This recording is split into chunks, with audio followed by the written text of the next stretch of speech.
Hi everybody, it's Carly here with this fortnight's Bookish Brits video.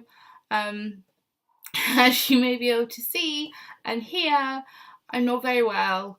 I feel like I look exactly how I feel because I feel like absolute shit. I don't have any makeup on, I haven't done my hair, I'm still in my pyjamas. Yeah, I feel pretty terrible to be honest. My throat is absolutely killing me. I don't even know if you're going to be able to hear me very well, and I apologise for the croakiness, but I didn't want to not film my video because my next video will go up on Christmas Day, so no one's really going to be able to see it, so I didn't want to miss out on doing my looking back on 2013 video.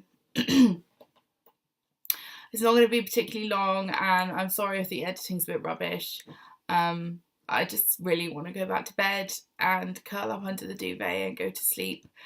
In this video, I'm going to be doing my top 5 reads from 2013 and then the 5 books I'm most looking forward to in 2014. The first book I loved, which I've spoken about in one of my videos before, was The Bunker Diary by Kevin Brooks.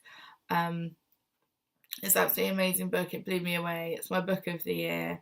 I would recommend this to everybody.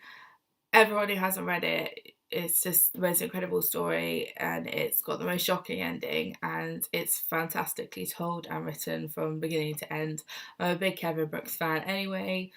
I'm sure a lot of you are, but if you're not, this is a really good book to kind of get you into him. It's quite accessible. Yeah, it's good. Read it. Oh my god, just caught a glimpse of myself. I really look terrible. Look at my eyes, I can hardly open them. The second book I really enjoyed this year was Every Day by David Levithan. It's only the second book of his I've read. The first one I read was Love is the Higher Law, which, oh my god, is lovely. Every Day is even better. I just cried through the last quarter of it. I woke my boyfriend up because I was crying so much. I was reading it at like 5 in the morning, and yeah, I just cried for like half an hour. It's absolutely stunning. The most beautiful story and just incredibly well written. It's just such a brilliant love story, and it really made me treasure my own relationships and kind of be grateful for what I've got. And yeah, it's a really wonderful book. Yeah, I really recommend it. The third book I've loved in 2013 is The Killing Woods by Lucy Christopher. I've read both of her other novels and I'm a huge fan of hers, and I couldn't wait for this one. As soon as a proof came through my letterbox, I started reading it straight away. It's brilliant. It's dark and it's deep and it's full of twists and turns, and you don't know who to trust and you don't know what to expect. It's just got such a kind of rich, detailed description, and the woods they become another character, and it just kind of made me want to go and roam around in nature. And it's a really wonderful book. I really recommend it. I'm saying that about everything. I recommend all of them. The fourth book that I loved the most in 2013 is The Last Minute by Eleanor Updale. This is actually one of my... It's the book I had kind of the most strong reaction to after I finished it. But I haven't really seen that many people reviewing it or talking about it, and I really don't understand why, because it's such a powerful novel.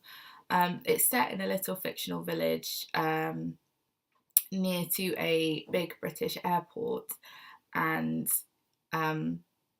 when the story begins, there's been an explosion on the high street in the little town, and then the rest of the book is, each chapter is every second leading up to the explosion, and it just focuses on all the different people in the town. So you kind of, it's all of their stories and why they are where they were when the explosion happened. And also kind of woven into that is there's a few kind of hints at what might have caused the explosion. So you don't really know what's caused it, and you can kind of make up your own mind. as the book is going on, sort of who you suspect or what you suspect is causing it. And then obviously at the end of the book, you know there's going to be the explosion, and you're just kind of hoping and praying that your favourite characters that you've bonded with aren't going to be near the site of the explosion. It's so tense. It's absolutely fantastic when you get to the point where you're like 5 seconds away from the explosion and it's like, run away. For my last choice, I was torn between two books, which interestingly have sort of similar tones, really. I was torn between Dangerous Girls by Abigail Hass and Gone Girl by Gillian Flynn, which I'm sure you've all read, because who hasn't? I think I was probably the last person in the world to read it. I only finished it last week. I loved Gone Girl so much, but because it's not YA and because I didn't review it, I'm going to go with Dangerous Girls by Abigail Hass, which I read earlier in the year when it came out. It's a thriller, and it's full of twists and turns from the beginning. It's a bit of a murder mystery. You don't know what's happened. You don't know who to trust. You don't know who to suspect. I went through suspecting every character pretty much the whole way through the book, and I was still shocked by the ending. Although I had a slight inkling about halfway through about kind of who the culprit was, and I never get it right. So that was quite satisfying, but me sort of almost guessing who it was did not detract from my enjoyment at all. It's brilliant. I've gone for a lot of kind of dark books this year. I'm not sure why. I've always liked kind of quite dark stories and a little bit of horror. But yeah, I think every book in my top 5 is kind of steeped in tragedy and sadness, apart from Every Day. It's kind of the only happy one. Yeah, I haven't read too much kind of light-hearted stuff this year, but I've enjoyed it. I've liked reading a bit of misery for 2013. Maybe I'll go jolly for 2014. So that's my top 5 picks for 2013. I'm going to do the top 5 I'm most looking forward to in 2014 for you. So for the second half of this video, I am going to be talking about the top 5 books I'm most looking forward to in 2014. It's really hard to narrow this down to the top 5. So to be honest, I've got a list of about 25 I cannot wait for, so I've just picked 5 random ones because 2014 is going to be an awesome year for YA. I'm kind of glad I slacked off for 2013 and kind of recharged my batteries, because now I'm just desperate to kind of get back in there and get reviewing, and I don't think I could have picked a better year to try and get back into it, because the books that are coming out just look absolutely incredible. And Amazon is going to hate me because I'm about to put a pre-order of like 20 books through. Anyway, I'll get on with the list. And the first book I cannot wait for is The Breakup Artist by Philip Segal. It's a debut novel. It's due out on April 29th. It's coming from Harlequin. The release dates I'm giving you are just kind of the earliest dates, so they may be UK, they may be US, but yeah, it's easy to order them from the US. If you're anything like me, I just kind of want it when it comes out. I don't need to wait for the UK edition. So yeah, little side note. So this book, The Breakup Artist, is contemporary YA. It is the story of a girl called Becca who has a part-time job while she's at high school. But her job is a little bit different because she breaks up couples. So for $100, she will break up any couple you ask for. And she's kind of a bit down on love, and she's a bit sick of all the couples at her high school. So she pretty much enjoys this job. And then she gets a kind of anonymous request to break up the sort of homecoming king and queen from her high school, and that's sort of where the novel really kicks off. It sounds brilliant. It's got amazing ratings on Goodreads so far. It's got a great cover, and I'm really excited about this one. It sounds right up my street.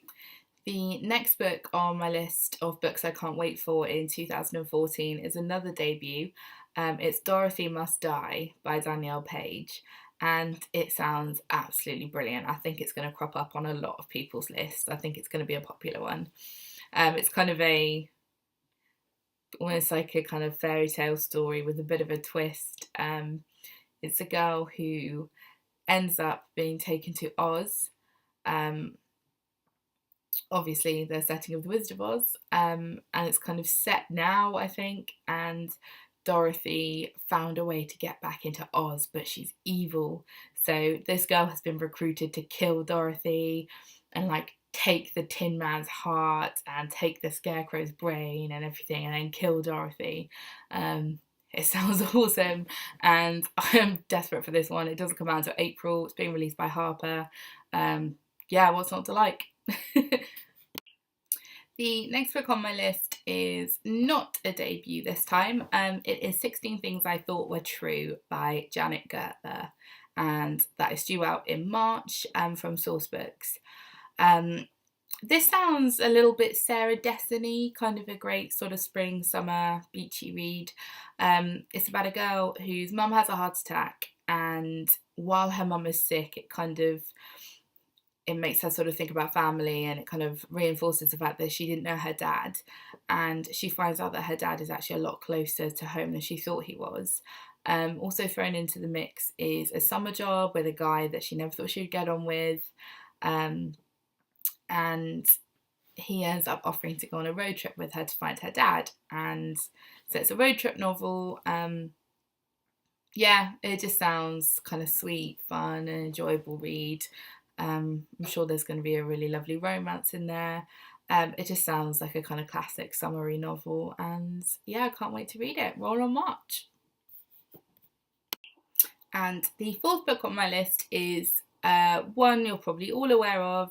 It's Dreams of Gods and Monsters by Laini Taylor. It's number 3 in the Daughter of Smoke and Bone series. Who isn't going to be looking forward to this book? I'm reading book 2 at the moment, and it's just absolutely stunning.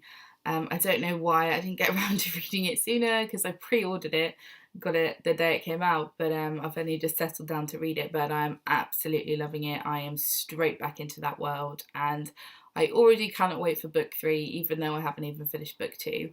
And I'm just looking up the release date. This one is due out on April 17th from Hodder, so that is not very long to wait. Excellent. The last book on my list is Side Effects May Vary by Julie Murphy. It's another debut, and it is due out on March 18th from HarperCollins. I am so sure everyone is going to be loving this book, and I'm going to be so disappointed if it doesn't live up to my expectations, because it sounds absolutely amazing. It sounds incredible. The cover's great as well. Everything about it looks brilliant, and I cannot wait for it. It's kind of a bit of a Before I Die with a massive twist. It's about a 16-year-old girl who is diagnosed with leukemia, and the prognosis isn't good. So she decides that, kind of with the time that she has left, she writes this big bucket list of things she wants to do, but it's a bit of an alternative bucket list. It's kind of like getting revenge on her ex-boyfriend and things like that. And she gets her best friend to help her with it. So her and Harvey work this way through her bucket list. It sounds as though quite a few of the things on it could wreak quite a bit of havoc and cause a bit of trouble. So she does all these things which sound quite questionable. But then when she's finished and she's kind of done everything she wanted to do, and she's got revenge on all the people she wanted and caused all the trouble she wanted, she goes into remission. So suddenly she actually has to live with everything that she's done and live with the consequences of what she's done to people. Just how bloody good does that sound? Just sounds like a brilliant story. And I so hope it lives up to my expectations, because I'm so excited about this one. Yeah, and I can't wait for it to come out. So that is my looking back on 2013, looking forward to 2014 video. I'm really sorry about the bad quality and my voice and my face and everything that was wrong with this video. I feel absolutely terrible, but I wanted to get something up, so I hope this is okay. Yeah, so I'll see you again on Christmas Day. Bye!